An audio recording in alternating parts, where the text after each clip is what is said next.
Back to புது video. இன்றைக்கி நம்ம சேனலில் நாம் என்ன பார்க்க போகிறோம்னா நாம் எப்படி டேஸ்டியான மட்டன் சுக்கா செய்கிறதா பார்க்க போகிறோம். ஸோ வாங்க வீடியோக்குள்ளே போகலாம். இன்றைக்கி நாம் மட்டன் சுக்கா தான் செய்ய போகிறோம். அதுக்கு எலும்பில்லாத மட்டன் வந்து ஒரு 1/2 கிலோ எடுத்துக்கோங்க. இப்போ நான் மட்டன் சுக்கா செய்கிறதுக்கு 40 சின்ன வெங்காயம் எடுத்திருக்கேன், ஒரு மீடியம் சைஸ் தக்காளி எடுத்திருக்கேன், ஒரு பச்சை மிளகா, 2 கொத்து கருவேப்பிலை எடுத்திருக்கேன். இப்போ குக்கரில் நம்ம கறியை வேக போட போகிறோம். அதுக்கு முதல்ல கழுவி வச்சுருக்க கறியை குக்கரில் போட்டுக்கலாம். தேவைக்கு ஏற்ற மாதிரி உப்பு சேர்த்துக்கோங்க. 1 ஸ்பூன் இஞ்சி பூண்டு பேஸ்ட்டு சேர்த்துக்கோங்க. கொஞ்சம் ஆயில் சேர்த்துக்கோங்க. கறி வேகிறதுக்கு தேவையான அளவுக்கு தண்ணி சேர்த்துக்கலாம். இப்போ கையாலேயோ இல்லை கரண்டியாலேயோ இந்த மாதிரி நல்லா கிளறி விட்டுக்கோங்க. இப்போ குக்கர் மூடி போட்டு ஒரு 5 விசில் வர்ற வரைக்கும் நம்ம வேக விடலாம். இப்போ 5 விசில் வந்துருச்சு. இப்போ நம்ம குக்கரை ஓப்பன் பண்ணி பார்ப்போம். இப்போ 5 விசிலே பாருங்கள், கறி நல்லாவே வெந்திருக்கு. இப்போ சுக்கா செய்கிறதுக்கு ஃபஸ்ட்டு ஒரு பட்டை எடுத்துக்கலாம், 2 லவங்கம், 1 ஸ்பூன் மிளகு, 1 ஸ்பூன் சீரகம், 3/4 ஸ்பூன் வந்து சோம்பு, 1 ஸ்பூன் தனியா. இப்போ இதெல்லாம் நல்லா வறுத்துக்கலாம். இது நல்லா ஒரு அளவுக்கு வெடிக்கிற அளவுக்கு நீங்கள் வந்து நல்லா வறுத்துக்கோங்க. இப்போ 3 காஞ்ச மிளகா நான் சேர்த்துக்கிறேன். நான் போடுற காஞ்ச மிளகா கொஞ்சம் காரம் அதிகமாக இருக்கும், அதனால் நான் 3 சேர்த்துக்கிறேன். இப்போ ஒரு மிக்ஸி ஜாரில் போட்டு நம்ம இதை பொடி பண்ணி கொண்டு வந்துடலாம்.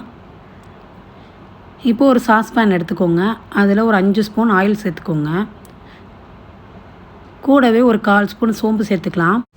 இப்போ எடுத்து வச்சுருக்க வெங்காயத்தை சேர்த்துக்கலாம். இப்போ வெங்காயத்தை நல்லா வதக்கிக்கலாம். இப்போ பார்த்திங்கன்னா கோல்டன் ப்ரௌன் ஆகிடுச்சு. இப்போ நம்ம கட் பண்ணி வச்சுருக்க ஒரு தக்காளியை சேர்த்துக்கலாம்.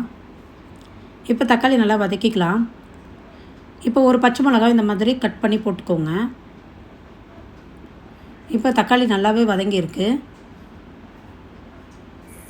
இப்போ நம்ம அரைச்சி வச்சுருக்க பொடியை சேர்த்துக்கலாம்.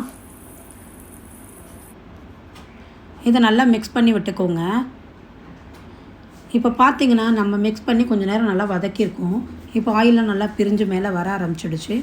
இப்போ வந்து நம்ம வேக வச்சுருக்க கறியை நம்ம இதில் சேர்த்துடலாம். தண்ணியோடவே சேர்த்துக்கலாம். ஏன்னா நம்ம இதில் வந்து இஞ்சி பூண்டு பேஸ்ட்டு, உப்பு எல்லாமே சேர்த்துருக்கறனால இதில் நம்ம உப்பு சேர்க்க தேவையில்லை. இப்போ இதை நல்லா நாங்கள் கிளறி விட்டுக்கோங்க. இந்த மாதிரி இது நல்லா கிளறி விடுங்க. மசாலா நல்லா ஒன்று சேரணும். இப்போ பார்த்திங்கன்னா நல்லா கொதிக்க ஆரம்பிச்சிருக்கு, மசாலா நல்லா சேர்ந்துருக்கு. இப்போ ஒரு மூடி போட்டு நம்ம மூடி வச்சிடலாம். இப்போ நம்ம மூடி போட்டு ஒரு 5 நிமிஷம் நல்லா கொதிக்க விடுவோம். அப்போ தான் நம்ம சேர்த்துருக்க மசாலா எல்லாமே நல்லா கறியில் சேர்ந்து நல்ல ஒரு டேஸ்ட்டாக இருக்கும். இப்போ பாருங்கள், நல்லாவே உங்களுக்கு ஓப்பன் பண்ணி பார்த்து நல்லாவே தெரியுது இது எப்படி நல்லா கலந்துருக்குன்னு. பாருங்கள், ஃபுல்லாகவே மசாலா நல்லா மிக்ஸ் ஆகிருக்கு. இப்போ பார்த்திங்கன்னா இன்னும் ஒரு அளவுக்கு தண்ணி இருக்குது, இதுவும் நல்லா ட்ரை ஆகணும். ஸோ நம்ம இப்போ மூடி போட்டு நம்ம மூடி வச்சிடலாம். இது கொஞ்சம் ஒரு 5 செகண்ட்ஸ்க்கு இது அப்படியே இருக்கட்டும்.